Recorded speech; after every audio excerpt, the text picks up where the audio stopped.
There we go. All right. So in a smaller group today, undoubtedly due to summer holidays, and we may take a little break here to be confirmed later by Discord discussion.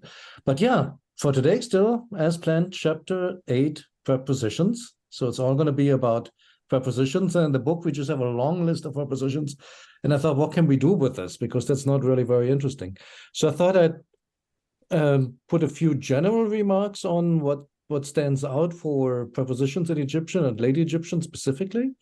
And then I put a whole bunch of example sentences together, which is more like my personal study guide.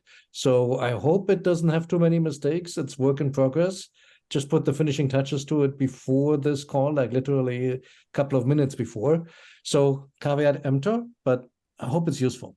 Let's go in there. So to begin with, I thought it's always a good idea to first look at English because we think we know what prepositions are and how they behave, but there are a few things that can cause confusion. So one of them is prepositions versus adverbs. Adverbs in English, think something like here, there, then, forward, further, basically little additions to the verb to indicate in which manner or which place or which time. Of course, could also be adverbs like forms from adjectives like quickly and slowly and whatnot. But I wanted to focus on the ones here that have some overlap with prepositions. Now, the preposition is always putting one noun into relationship to another noun. Like, for example, it is in the house or under the bridge or after lunch. And where the confusion can come in there in English, and not just English, often the same word, maybe an adverb and maybe a preposition. So I can say, it's under the bridge, so under something, but I can also say the ship went under without any additional noun afterwards.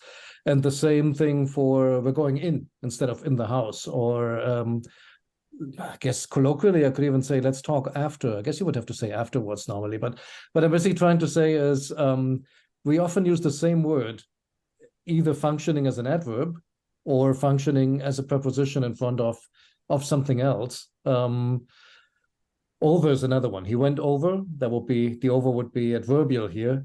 He went over the bridge. The over is functioning as a preposition in front of the bridge. The whole thing over the bridge is called an adverbial expression or an adverbial phrase. And I hope by now I've managed to confuse everybody. So I'll stop for a moment for any questions on that. So when you say I went in, with no comment, what is that? That would be an adverb in my mind. And if you say, I think so too, because it's shortened. Kind of, right? It's just like I was there. I mean, or I was here. Those are all adverbs. And then if you were to say I was in the house or I was in the room, that's an adverbial expression consisting of a preposition in and something else, in this case, a noun. And so they're very close to each other, but sometimes I've seen it, especially in Coptic, that people would get them confused. Like and since we're making active Coptic sentences, not so much late Egyptian, although I'm trying to change that, having those two concepts separate in the mind is kind of helpful to make grammatically correct sentences. All right, so yeah, in my mind, a preposition is when it's like when whatever it's referring to is still stated afterwards. It doesn't just stand by itself. That's how I would put like a rule of thumb together. And proper linguists can chide me later. You have spatial, you have temporal, and you have other relationships. And that again can be kind of confusing because again, the same word very often can serve for multiple purposes. So it could be in the room, which is spatial. It could be in 3 days, which is temporal. It could be in jest, and I have no idea what that is. It was said in jest. Don't even know how to classify that. And we see the same thing in Egyptian. The same preposition can have multiple different meanings in different fields of different semantic fields. Hey, E.T., you made it. I thought you were. Oh, sorry. Yeah, I managed after all. Sorry, I just realized I'm not muted. Awesome, no worries. Okay. And the reason I'm pointing this out, it may be kind of obvious, but very often when you go from language A to language B, some of the fields of meaning overlap of prepositions, but some don't. And that's really annoying when you're trying to actively learn any new language that's currently spoken. Preposition mistakes involving prepositions are probably the most common ones, just because they never neatly map from one language to the other. And you'll see that for Egyptian. Like, for example, the simple preposition am can mean in, it can mean from, it can mean with, it can mean functioning as. It has a whole bunch of different meanings. The same, by the way, also in English. Egyptian is not unique there. It's just something good to have at the back of your minds as we go into this, that there are different areas of meaning, and that often one word combines multiple of them, but hardly ever the same in two different languages. Another interesting distinction I wanted to point out when we're talking about spatial relationships, there's both the location, like in the street, where something is at, where it's currently located, and also the direction, into the street. Yes, any questions? Here's an example. Pooh Bear in Winnie the Pooh is always kind of boasting, and at one stage he says something about, I don't know, eating a load of honey or something, and then it says, said Pooh humbly. Now, that's an adverb. It's an adverb, yeah. It is just formed from humble, and yeah. But what about he is a humble peasant? That's an attribute, and we're using the adjective humble there as an attribute. Okay, right, enough. The adverb would basically tell you in what manner or location or what place something is happening. It's sort of, yeah, it's fuzzy, but yeah. I think if you're qualifying a noun, that's an adjective. If you're qualifying a verb, that's an adverb. Maybe that's a way how to also remember that for English. All right. Last two things I wanted to point out about prepositions in English and in Egyptian. They can be simple, like simply on or at or in or by, or they can be compound prepositions formed from a simple one plus a whole bunch of nouns, like on top of a hill, on behalf of the court. I don't know, what else do we have? Anybody have any examples? We have tons of them in English too, especially if you want to fill pages. It's always easier to expand everything instead of well, yeah. According to, what else do we have? They're complex, tons of complex prepositions. Let me do this thing real quick. Let me turn off the sound on Discord, because that's going to drive us nuts here. Okay. So, and the reason I'm pointing that part out about the compound prepositions is that Lady Egyptian is the king of compound prepositions. They have a ton of these. They like them. So whenever you could use a one-syllable word, you also have like a 5-syllable combination, because why not? It's just fun. And finally, when you stick a personal pronoun after a preposition in English, it turns into another case. So you don't say after I, but you say after me. You don't say for he, but you say for him. And you'll see something similar for Egyptian as well. So again, more commonalities here than differences. Okie doke. Ready to go to the Egyptian side of things? See nothing? Okay, then let's go.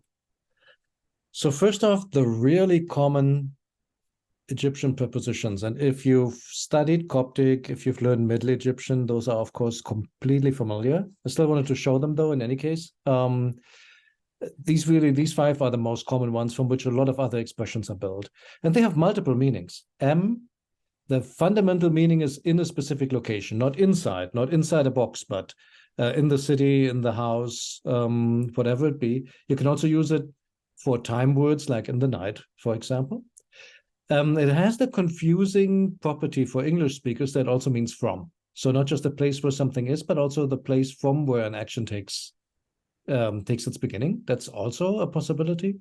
And then it has a bunch of other meanings. For example, rub something with oil, to make something out of stone or in stone, or to serve as a king or as a teacher, or to be as a student. They have to have an S there. That's all done with M. And the reason that's confusing in English is just because the fields of meaning don't line up. But There's a Chinese preposition yu, which is kind of similar in its broad range of meanings. So it's the kind of, well, classical Chinese, not modern. It's about the same kind of thing. N is a whole lot easier. N is just for to the dative. You can say I send a letter to you that is built with N as well. So in a way that's kind of spatial, but the fundamental meaning is for to, what in Latin or German or Russian would be done with a dative. R, or by the time we're talking about probably just A, from the way it's often spelled, fundamentally means to something or adjacent to something. So whenever you have direction towards something, you will use that R. But you'll also use it, for example, you want to say a picture is hanging on the wall or something, or put shoes on your feet. That's also done with R. The other meaning against something, against somebody. What do you have against me? That would also use this R. I've seen in a grammar that it can be used for time expressions too, although I can't think of a good example apart from like from something, since. We'll get there in a moment. The blue meanings are the ones that are most common, basically. Her, basically indicating on top of something, sometimes from, but generally on, at, upon, and also in the other category, because of, or even upon in the sense of A upon B, A and B. I think that also happens, becomes common in Coptic. Cher or cheri is under, and it has some expanded meanings, namely to have and to carry. So basically functioning as a verb. To be under a house is to have a house. It's not a construction accident, but basically it's an idiomatic expression for possession of something. Okie doke. So those are the most common ones. Here I've mapped them onto Coptic.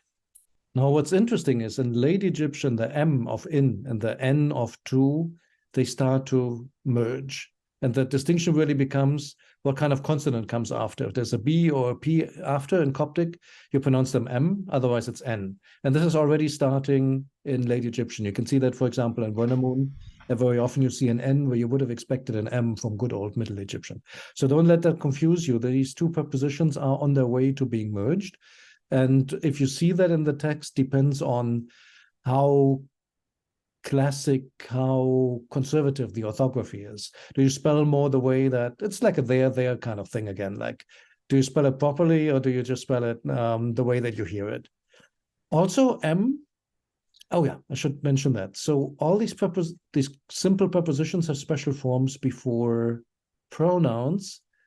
So while it is M in front of nouns, it gets an extra reed leaf already in Middle Egyptian before pronouns. So imof, for example, in him or in it. There's several different spellings in Late Egyptian. You see these two, especially as you go on like Dynasty 20, you see these. And in Coptic, this lives on as imof. So instead of M or N in front of a noun, there's definitely a vowel here, and the preposition gets the stress. I think that's what these spellings are supposed to indicate. The dative preposition becomes na in Coptic in front of pronouns, otherwise N and M. When it means by somebody, you have reed leaf plus N. But for him, for example, it would be just NF, so naf, no special consonant, no special indication before that. The is sometimes spelled like this, just like a reed leaf, and this is basically like a single vowel at the beginning of the word. So that tells you that this was pronounced something like e already, like it is in Coptic before nouns. And when you have a pronoun, they spell it double. And I think they're trying to indicate here in Late Egyptian that it's the full form. There's still a consonant at the end. So you're spelling it like ero. It's really like the noun form plus the word ro, mouth. At least that's how I'm rationalizing this. And that's how you see it in Coptic. So erof, to him, towards him, against him. Kher becomes he in Coptic, upon, on. And when you're before a pronoun, you spell the kher double, or you spell it with an extra ro. It doesn't live on in Coptic. They use another formation, he at, on the back of, I think, is what it means. So basically, a different root is being used, which is also having the kher at the beginning, but then there's another noun. It's a compound preposition. And finally, khir, which very often is spelled with the Y at the end as if it was khiri.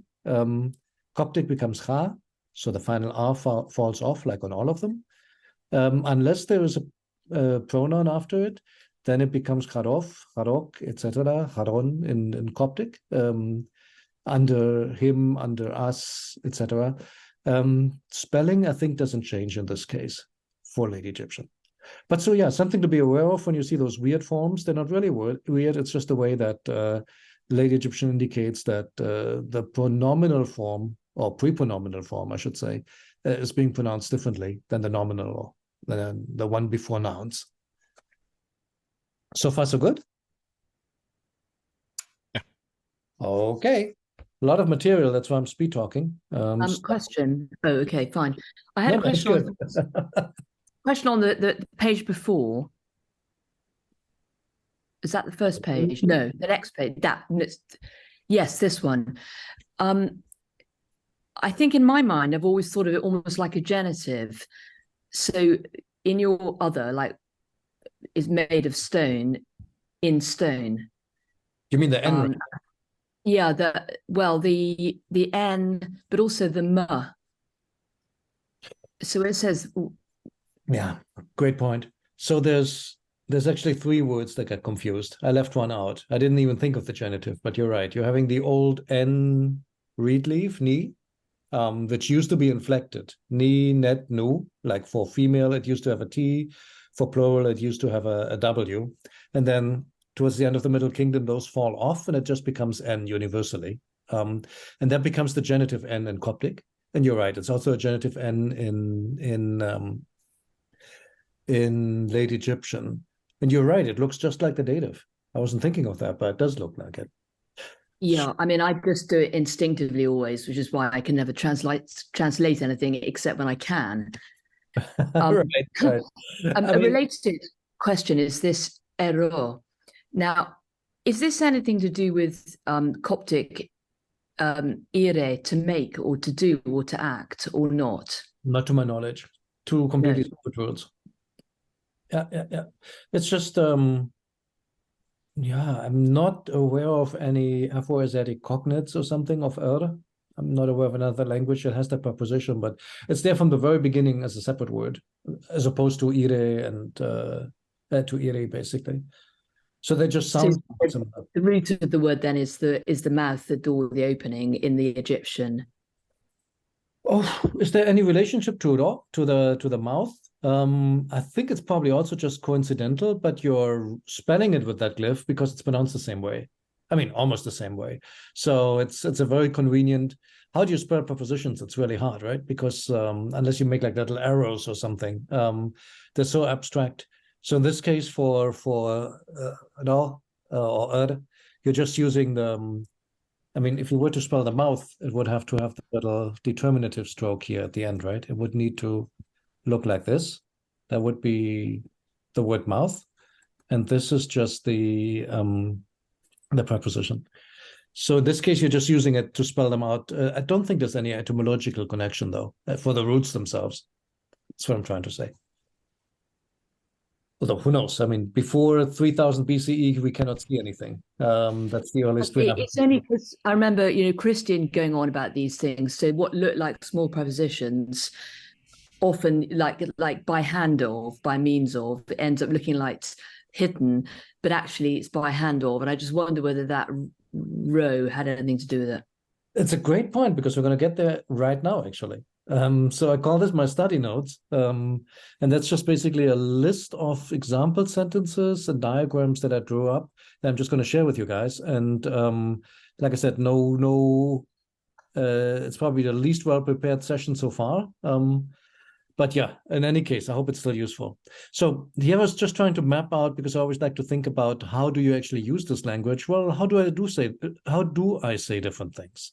So in a place, just basic location, it's that's easy.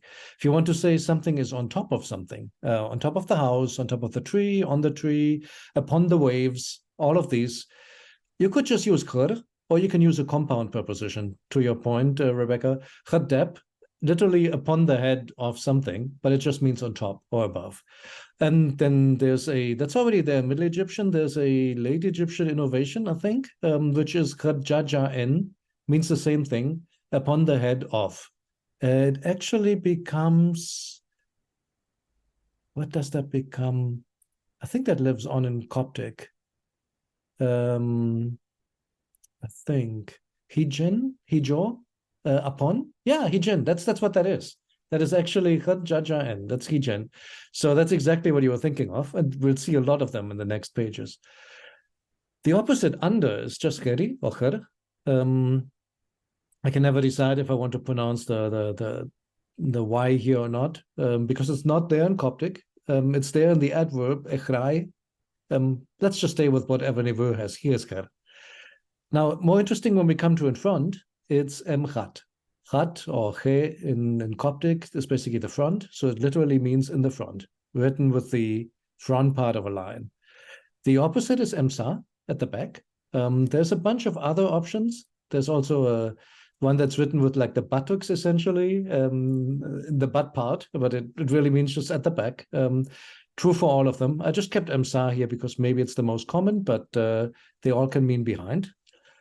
For beside, just want to introduce the word read or re, spelled here with syllabic orthography, RW, Ru, E, Aleph, but it's just basically re or read. So on this side of, or here basically put on this side of, here put on the other side of, to basically indicate if something is on the left, on the right, on the side of the vizier, on the side of the temple. You could use the noun read and combine it with he. Sorry, when I say he, I mean her. Got it mixed up in my head with Coptic. Sure, basic directions, basic locations. Comment. It's a bit like Latin where you have things, the capita, you say, so what's the per capita investment for the country? So that I suppose my confusion is partly between whether it's a determinative or whether it's a sound. Right. And I immediately always assume there's something determinative about it. And the confusion is very justified, because if you just look at this, in Khadab, it's actually really Deb the head, but in Khadjaja, it's just the determinative for head. So that's something you just have to learn by heart, because you're right, from just looking at the sign, you wouldn't be able to tell. It's the same sign. Is that a part of the be elegant in speaking? It's just a complication for being more elegant. You mean why you have the longer version, or? Yeah.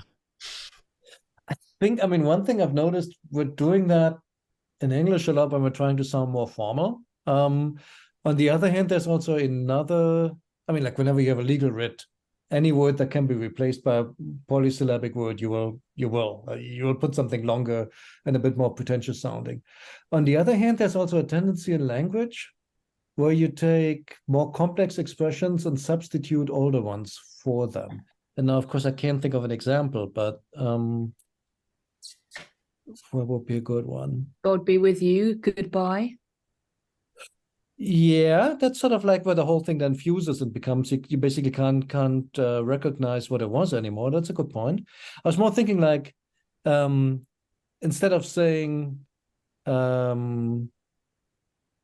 he did it by force, you make it longer by he did it by means of force. The means doesn't add anything, but you're just like expanding it, making it a little bit more complicated. And if people say that a lot, the old version can fall away, and the new version, the complicated one, can become the standard. And I think that's pretty much what's happening with Khadjaja and upon the head of. Originally, that's like an original expression where you really want to say on the head of something, like the head of the mountain. But eventually it becomes so conventionalized, it just means on the head of no matter what. No people and no head involved. It just means on top of. So and the picture there for behind, funny enough, it just looks as if something's behind something else. What is that picture? It's obviously a complicated light switch. No, the answer is, I think nobody knows. There are some pictures in color, and it has been hypothesized it's some kind of barn. like some kind of agricultural building, but what it really is, it's not. It's I not. always thought it was something for churning butter. So a stick you push up and down and to make the milk Oh, right. become butter. Hey, as good as the other explanations I've seen. I like it. I mean, the one that most caught my eye, somebody said high voltage switch, and I really like that as a physicist. That kind of resonates, but no, we just don't know what it is. But And does sa mean anything? Sa is back. So sa itself is the back, and so emsa is at the back, literally. Yeah, okay, but just that picture looks as if something is in front of something else. But anyway. Yep. It's one of the mysteries, unfortunately, that we don't quite know what that is. This one has been around forever. That's already there in like old. I don't really know old Egyptian, like pyramid text. I studied them, but Middle Egyptian, it's perfectly normal. This thing here, you can see that from the spelling, ru, I, a, I, basically these complicated syllabic spellings, these are new words in late Egyptian. They may have been in the language before, but dialectal, and they didn't write them down. And then suddenly they have to come up with a new spelling. And since they don't have anything traditional, they just use something that approximates the sound as closely as possible. It's a little bit like in Japanese when you have katakana words where you just basically spell them by sound. They have no established orthography. And that happens a lot in late Egyptian. Okay, doke. So now it gets tricky. Nereu gives us a whole list. And maybe I'll just go through them quickly and interrupt me if there are any questions. This one is super common, inside. So I've said that M means in a place. It doesn't really mean inside something. If you want to say inside of something, so it's in the inner space, it's emchenu. Chenu, that becomes chen in Coptic. Inside, that's the same word, emchenu.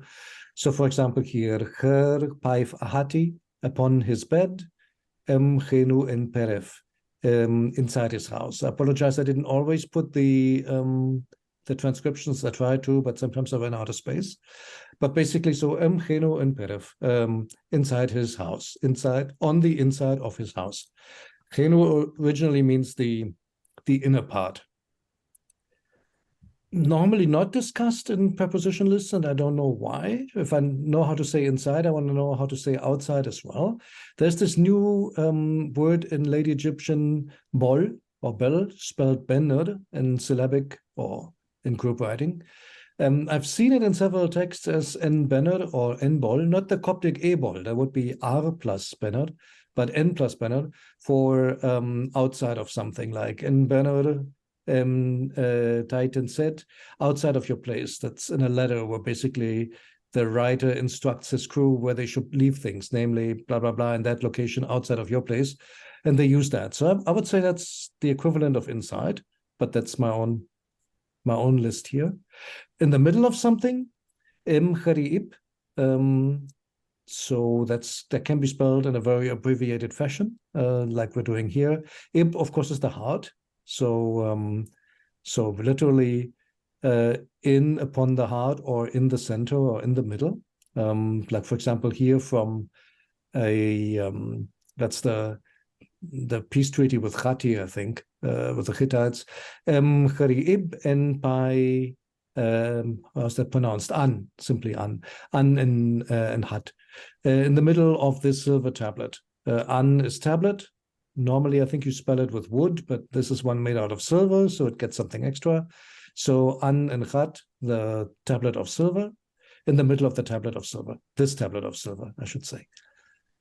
Okay, so, and you see all these are compound prepositions. You have like a simple preposition, m, n, m, or kher in this case also, and you combine them with nouns to make more complex expressions. Beside is erges. Ges is not an M. It looks like an M, but has a slightly different shape. I don't mean the owl M. I mean the other, like kind of simplified version of M. But in this case, whenever it has the terminative stroke with it, it's erges. Erges is beside. Erges da chut. Chut geseret in this case, beside the sacred house, or in this case, because it would go on of God so and so, the sacred temple. would be better in English. And you see these prepositions, they all work like in English. You just stick them in front of the noun. If there's an article, it goes between the preposition and the noun. Nothing unexpected, really. What does guess mean anything on its own? A side. It's the side. Side. Okay. And I think it also means half, if I'm not mistaken, like 50%. But yeah, the most common meaning is side. And so guess is literally beside. Actually, easy to remember if you know that. What's the R stand for then? The row. So if Gus is side, what, just remind me what row is? It basically, like you would say in English, beside or on the side or at the side. You need a preposition before the side. Oh, I see. That's what that is. Yes, sorry. And normally means two towards, but it has this other property that's also used for things that are sticking or they are adjacent to something, which is unexpected from English. But like, for example, there was some fly dirt on the wall. That's actually from a text. And the on is they use "er" for that, which we would translate as towards the wall, which doesn't make any sense in English, but that's the preposition you use here. So "er" can also mean adjacent to something. So adjacent to the side, on the side, beside, at the side, something like that. I've been wondering what. Has it got anything to do with motion towards? So I'm just thinking about when I learned these things in Greek, you have to kind of does it mean that motion towards? Normally, that's the most common meaning of "er" is towards. That's right. It's the most common meaning. Like 80-90% of the time, that's what it's going to be. All right. Some quick ones here. I'm not going to go into too much detail because they're not so common. I was wondering, how do you actually say around? Like, for example, around Egypt. I found Emrak. Not too many sentences that I could scare up that had it. For example, he built a defensive wall around Egypt or a defensive army around Egypt or something. That would be Emrak Tameri. Tameri is another word for Egypt. Sounds sort of like the beloved land. I'm not sure if that's a popular etymology or if that's really what it means. But in any case, so Emrak is around. I don't know what Rak by itself is. Note that this looks almost exactly like the guess, but this is that simplified version of M, which normally would be written with the owl. There are a few more in the book from Neveu. One was, I think he has that at Aka. You wouldn't find that in Middle Egyptian, I think. ET, keep me straight there if I have that wrong, but I've not seen it. Doesn't mean much though. Means facing, opposite. For example, in this sentence here, the ark or phrase, Aka ta nebet in Sheni.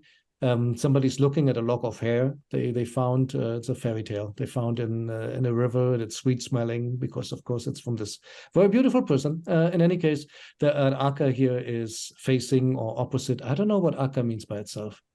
I think it means. Can't help you with Middle Egyptian, by the way. I have absolutely no clue if it exists or not.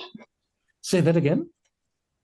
I said, sorry, I don't know whether that one exists in Middle Egyptian already or not. Can't help you there. No worries. Yeah. Another quick question, but I've forgotten. You see where it says facing, and you've got ka.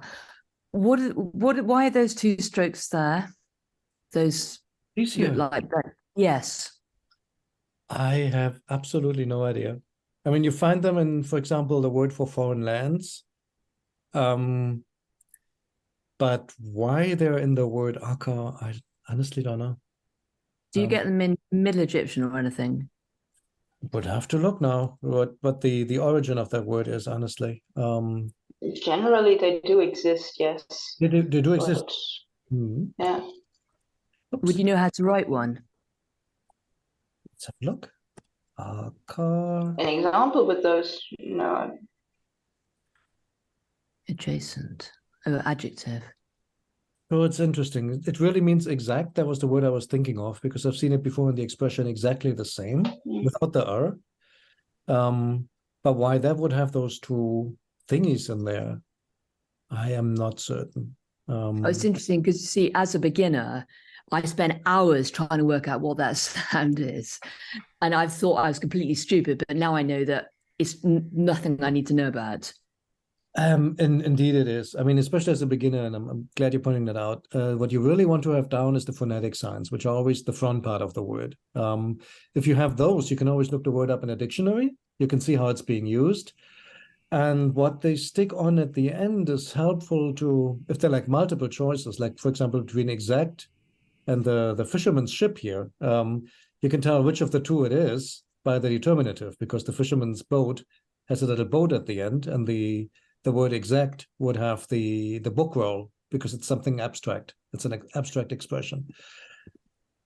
And for some reason, Anfaste Aka is spelled the same with these little batons here. I don't know where it's coming from, but and honestly, if you get the phonetics down, if it's a bit fuzzy on the determinatives, like you said, it's not really all that important. Oh, so is that definitely determinative? Is there any way I'd know that that was a determinative? That's a good point. How would you know that it's not a phonetic? I mean, that's really has to be learned sign by sign, honestly. I don't think that sign is ever used as a phonetic. I know I can make it come up by typing RM, ein M, but I don't think that's a thing on its own, is it? I'd be very surprised. Can't think of a word where it's being used as a phonetic, honestly. And does the determinative always come at the end of the word? Yes, determinatives are always at the end of the word. So you always have like the phonetic part first. Could be single consonant signs, could be a combination of multi-consonant. Look at that. I said it never occurs at the beginning, and look at this now. So annoying. Ah, ah, Yeah, that's a mouthful. ah. So is that Ein. I don't know. Do we have any attestation? We do actually. Oh, and that's why we know how it's pronounced. Oh, that's that one. That also can mean it can mean stranger or it can mean interpreter. Interesting. fine? Sorry to be irrelevant. I mean, Christian maybe would know. It's just that I've only just realized it's something that I don't need to know. I think you're fine if you don't, honestly. Sometimes what they do is when you have something like I said before, in word for strange lands or foreign, the sign often occurs as a determinative. I think what's happening here, at least that would make some sense. Sometimes they just take the most relevant part of the word and abbreviate it. Sort of like when we write a dollar sign or something, and everybody knows that means dollar. And that's sort of the thing they also sometimes do. I wonder if that's what's going on here. Do you get it in hieratic? That thingy, yeah, you get it as well. Normally, whatever is there in hieroglyphs is there in hieratic as well, with a very few exceptions, but not too many. It's there. That's, I think, all I have on this one, though, for today. Let me see. I'm not sure it makes sense that I go through each and every sentence because I'm just going to talk everybody to sleep. I have a few of those. No, I like it. I like it because Really? I'm learning things along the way. As long as Okay. people don't mind. Then let me do this. I'll share that deck afterwards, as usual, with everybody. So if you want to go through it in peace, I'd recommend to do this, or make your own based on this. I mean, I learned a lot just trying to go through all the example sentences, trying to figure out, well, how exactly is this word being used? So I can share what I found so far, but by all means, if you type them into Ramesses online, example sentences will come up, or into the TLA, into the thesaurus, with the downside that that one's all in German, unfortunately. But, well, sorry, no, it's not. The older one has the English translations, just not on the results page. You need to go to the page of each individual word, and there will be English translations. the example sentences have English translations. Oh, the example sentences, maybe not. I'm sorry. I just the words themselves. Right. But the thing is, since I speak German, I always forget about that the example sentences are in German, and I just send them out to people like, here, look at that. And then I don't know what it says. Oh, sorry, I forgot again. The ones in Ramesses Online are in French, if that helps. I mean, Francophonie being a little bit more widespread than knowledge of German. Unfortunately, it's a little bit of a bug here. But yeah, in any case, though, both of those tools are great for sentence mining. And with a bit of, even if you don't know German, in the TLA, you can click on every word. And like ET said, it will give you the meaning of each individual word then, something that Ramesses Online doesn't do directly. And then you can basically just piece it together by yourself. So a super common preposition, we're still on the locations part. The super common one is Embach. You want to know that one? In front of, before the king, before the god, but also before things. It's not just like higher personages. Here's an example. Yusen Cherchemse Embachev. They sat down in front of him, and they sat down in front of him. So yeah, just a regular preposition. This puppy here is a phonetic. I wouldn't ascribe any special meaning to it, although I know at least one prominent Egyptologist does, but naja, never going to comment any further. I think it's just a word. Classical, with, sorry. So going over to with, the classical preposition in Middle Egyptian is chana. Eventually also just gets spelled with like two little strokes here. When do you use it? You still use it in Late Egyptian, although it gets a lot of competition. You do use it, for example, if you have two nouns that are the subject of something and you want to combine them with each other. They ascended onto the barge, namely Amun and Atum or something, and then that and would be chana. You can also use it, for example, when you want to refer to one preposition with two different nouns, like for example, wa, chere, to a tomb, chena, ta'at, and to the hut of somebody. So the towards has two nominal expressions following it, and to coordinate them, you would use chena. If you want to know more about things like that, Chernigrol, the Late Egyptian, I should really say compendium, because it's a massive book, has all the different use cases. When would you use chana? When would you use irim, etc.? It's spelled out in there. I just try to give some examples. While this one here is the norm in Middle Egyptian, it gets stiff competition from irim in Late Egyptian. You can see that this is spelled in syllabic spelling, so irom, irem. It's spelled weirdly, but it's super common. For example, in this sentence here, mi chen iremen, come, go with us, or chen is also hari, so come quickly with us, maybe. So iremen is with us. This is the normal word, I would say, for with in Late Egyptian, for most cases. Unless, of course, there's another common one, which is md, becomes ente in Coptic, the genitive particle. Also means with, together with, and also it's used for possession. Something is with me means I have it. And that's where later in Coptic, wente, to have, comes from. Something exists when md, f with him, something exists with him means he has it, basically. That's where the standard Coptic verb for to have, basically, actually originates from. Here's a simple sentence, took. So you'll remember that's that new suffix pronoun, took. Took mde, you're with me, msheri. You're with me like a son or as a son. The M is being used in the meaning of S, which I was talking about a moment ago. So you're being with me as a son means you're to me like a son, is what we would say in English. To make things a bit more complicated, there's an older version of MD, which is MR, and you can still spell it like this, especially since in hieratic, those two signs are often merged.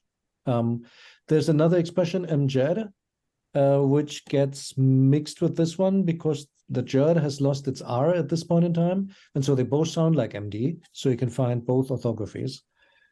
They all mean with. And if you're only used to Late Egyptian, Middle Egyptian, one can be confusing because it's so ubiquitous. You get used to it soon, though. What else? Not so common beside Erker. Again, some very fanciful spellings here. I took a sentence out of Wenamun, Eir, which the imperative of ire. Ir in ha, geru, I guess. Die or di, erkeri. And I'm not sure why I put an N here and no N over here. I have to check later. One of the two is true. I forgot which one. But basically it means do, in other words, pass or spend. Some, we had that before, the plural indefinite article. Some days, interesting spelling here with the extra aleph in the middle. Spend some days, di, here, and then erkeri or erkereni. I'm not sure if that should have an N. I guess it should, because that's what it says here. So spend a few days beside me or together with me. Another way how to say with. Quick question. Mhm. This is what I was going on about in Coptic, the ra meaning to do or to act, Mhm. because you just said that means do something. Right. It's the same in Egyptian already. If you spend days in Coptic, in Egyptian you make days. You iri heru. You make days. You make time with somebody. So the ro can either mean to make or to act or to do, or when we were doing it just now, it means something different. The r sound. It's really two different words. So They're two different words. Okay, right. the one that's spelled with the I, that's iri. And it's really in Middle Egyptian especially, you often find just the I itself for the word ire to do. But it depends on the verb form. For example, in some forms it's geminated. The R gets doubled. And then you definitely want to spell it with another rho to indicate that extra R. In some verb forms, it's obligatory that you have to show the extra R. In some, not. Geminated ones, you definitely want to. No, definitely. Yeah, I think you want to show the extra R there. So it depends a little bit on the verb form if you show that or not. But the real, how would I say that? The real carrier of meaning is the I, and this is just a phonetic indicator. The only relationship to the preposition here is really the sound value. Just like if you look here, like in Cheru, they, ho in Coptic, the R is also spelled with the ro, but it's just there for the sound. Okay, sorry. No, it's fine. Always good. Uy, am I already going over? No, I'm not. We still have a few more minutes. Oh, you haven't done one with the donkey, or have you? The last line before. I haven't done the donkey. No, and it's not a donkey. It's what kind of animal is this? It's like a doe, a deer, a female deer. It's some kind of horned animal. Do you know what it is? Bubalis. A what? Bubalis. Bubalis. Okay. All right. Now I'm curious. Wait, how do I spell that? E-U-B? No, B as in boy. B-U-B. B-U-B. Bubalis. An I animal. think, unless An I'm animal. having a dream. What kind of animal is it, Erin?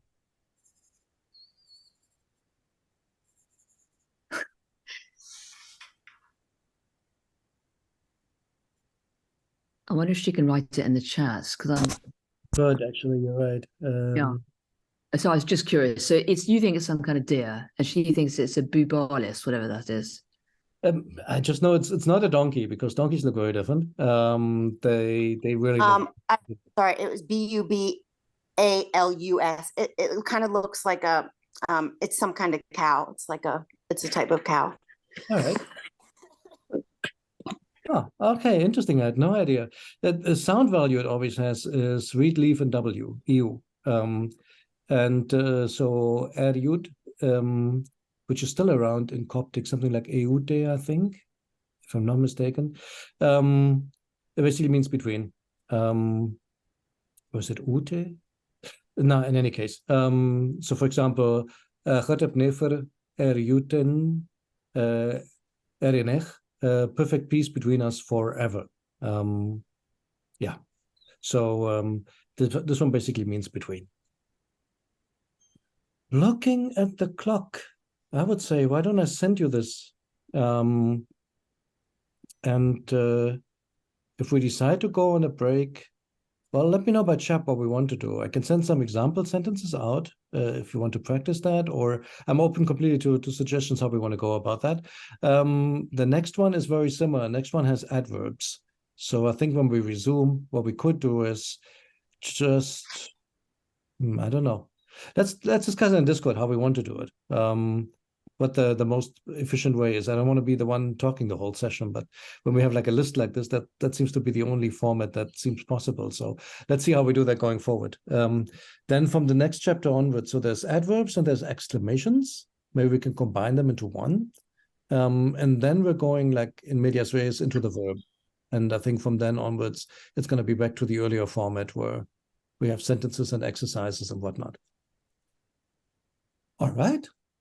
I hope that made some sense, though, overall, and was somewhat useful. It certainly was. I think the thing is, don't be embarrassed about talking a lot, because I hear the sounds when you're doing it, and I can spend ages trying to figure out what these things are. And then if you say it, then I think, oh, it's that.